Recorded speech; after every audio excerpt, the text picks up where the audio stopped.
कहाँ कैसे पचता है। ठीक है, हम सबसे पहले जो भी खाना खाते हैं, दाल चावल रोटी सब जो भी खाते हैं ना, तो सबसे पहले खाना कहाँ जाता है हमारा? मुंह में रखते हैं। ठीक है, और मुंह से ही हमारे खाने का पाचन शुरू हो जाता है। समझ रहे हो? मुंह में क्या है हमारी? इधर देखो, लाल ग्रंथि। जब हम खाना चबाते हैं तो साथ में क्या मिल जाती है खाने में? लाल मिल जाती है। और लाल में एक एंजाइम होता है जिसका नाम होता है टायरिन। कौन सा एंजाइम होता है? टायरिन मिल जाता है खाने में। अच्छा, कई बार हमने देखा है हम रोटी को या बिस्किट को ऐसे ही चबाते रहते हैं, खासतौर से रोटी हमने ली मुंह में और चबा रहे हैं, थोड़ी देर बाद हमें क्या है, रोटी मीठी लगने लगती है। आप लोग भी करके देखना ऐसे, ठीक है? ऐसे रोटी ले लेना, मीठे के साथ नहीं, रोटी, केवल रोटी, और उसको चबाना, तो थोड़ी देर बाद आपको रोटी मीठी लगने लगेगी। क्यों जानते हो? लाल में जो टायरिन होता है वो कार्बोहाइड्रेट का, रोटी में क्या है? कार्बोहाइड्रेट। क्या है? कार्बोहाइड्रेट के साथ मिलकर के माल्टोज में बदल जाता है, और माल्टोज में बदलने से रोटी कैसे लगने लगती है? मीठी। ठीक, उसके बाद खाना कैसा हो जाता है? तो टूट जाता है, दांत हमारे चल लेते हैं, दूसरा उसमें लार मिल जाती है तो चिकना हो जाता है। चिकना होके कितना आता है? व्यास नली में। यहाँ पे एक चीज और पाई जाती है, मैं आपको बताऊं, इसमें आपके नहीं है लेकिन मैं बता देती हूँ। कई बार क्या होता है, यहाँ पर हमारी एक मिलती है जो सांस नली के लिए और दूर रहती है, ऐसे करके। तो कई बार क्या होता है कि हमको ठसा लग जाता है ना? सबको हुआ होगा कभी ना कभी, है ना?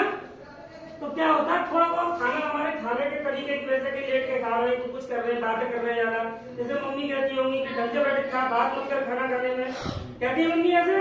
हाँ, तो कभी कभी थोड़ा बहुत खाना ठसा लगने से इधर चला जाता है, और उसकी वजह से हमको बहुत ज्यादा मिर्ची लगती है, और फिर बार बार खांसी आती है ना? क्यों? ये इधर क्या है, श्वास नली से जुड़ी हुई है, थोड़ी सी क्या जुड़ी हुई है? श्वास नली, और इसी की वजह से मुंह से भी सांस ले लेते हैं। समझ रहे हो? हाँ जी, तो ये अलग मैटर है। यहाँ से खाना कहाँ आ गया हमारा? फूड पाइप में, यानी ग्रास नली में। ग्रास नली में होते हुए खाना आता है कहाँ? आमाशय। किधर आता है? आमाशय। ये आमाशय में काफी समय तक रहता है, 2-3 घंटे यह खाना पचता है, और इसमें आमाशय की दीवारों से एक रस निकलता है। कौन सा रस? आमाशय रस। आमाशय रस जिसमें हाइड्रोक्लोरिक अम्ल होता है, HCl, और 2 एंजाइम भी होते हैं, एक होता है पेप्सिन और एक रेनिन। ठीक है, तो यहाँ खाने का पाचन होता है। रेनिन जो होता है वो दूध, जैसे आपने पिया है ना, तो दूध को दही में बदलता है। अब दूध पी रहे तो कभी कभी उल्टी हो जाती है, तो दूध नहीं निकलता, क्या निकलता है? दही। तो खासतौर से आपने बच्चों को देखा होगा, छोटे बच्चों को दूध पीते हैं और पलट देते हैं तो क्या निकलता है? पतला हुआ दही में निकलता है।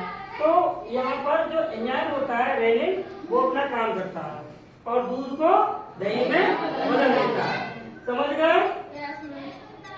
और एक और एंजाइम इसमें रहता है, वो होता है पेप्सिन, है ना? जो भी हमने प्रोटीन वाली चीजें खाई होती हैं वो प्रोटीन को बचाता है। समझ गए? कार्बोहाइड्रेट का पाचन यहाँ से स्टार्ट हो गया, है ना? प्रोटीन और जो है दूसरी क्या चीज बताइए हमने? दूध ही बताया। पेप्सिन और रेनिन रहते हैं, और हाइड्रोक्लोरिक अम्ल भी खाने को अम्लीय बना देता है एकदम। ठीक है, यहाँ से खाना एकदम से और ज्यादा पच के निकल के आता है, तो फिर आता है खाना यहाँ से सीधा छोटी आंत। इधर छोटी आंत हमने बना रखी है, क्योंकि बहुत लंबी होती है तो क्लियर नहीं बना सकते। इसमें छोटी आंत में आता है। जैसे ही खाना छोटी आंत में आता है, यहाँ से क्लियर चित्र नहीं है, तो यहाँ एक पिट्टा सा यकृत, ये यकृत बना है, उसको पिट्टा बना हुआ है, यहाँ से कुछ पित्र निकलता है, वो इसमें मिल जाता है। समझ गए? वो मिल जाता है। और यह एक ऐसा दिख रहा है, ये रस भी आपके इधर से मिल जाता है, इसमें से निकलता है।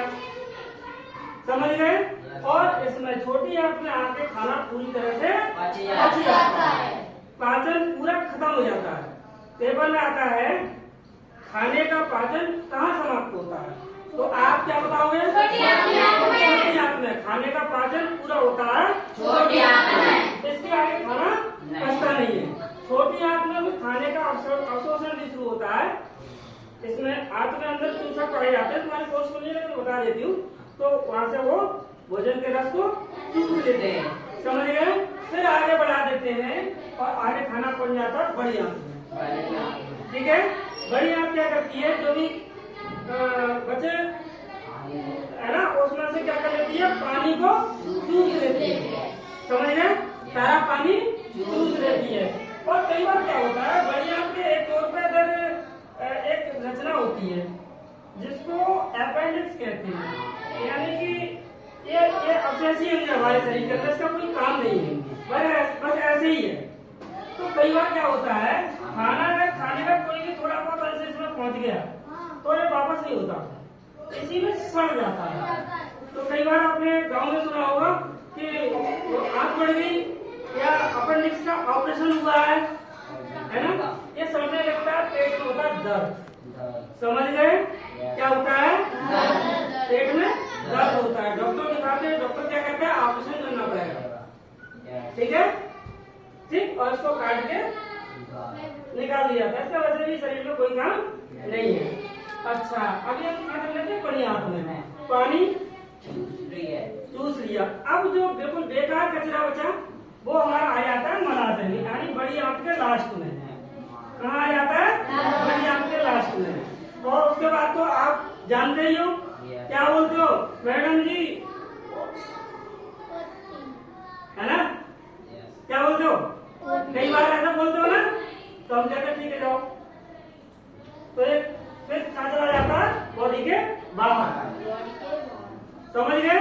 ये हमारा पूरा सिस्टम है जो पाचन तंत्र कहलाता है, ठीक है? स्टूडेंट्स समझ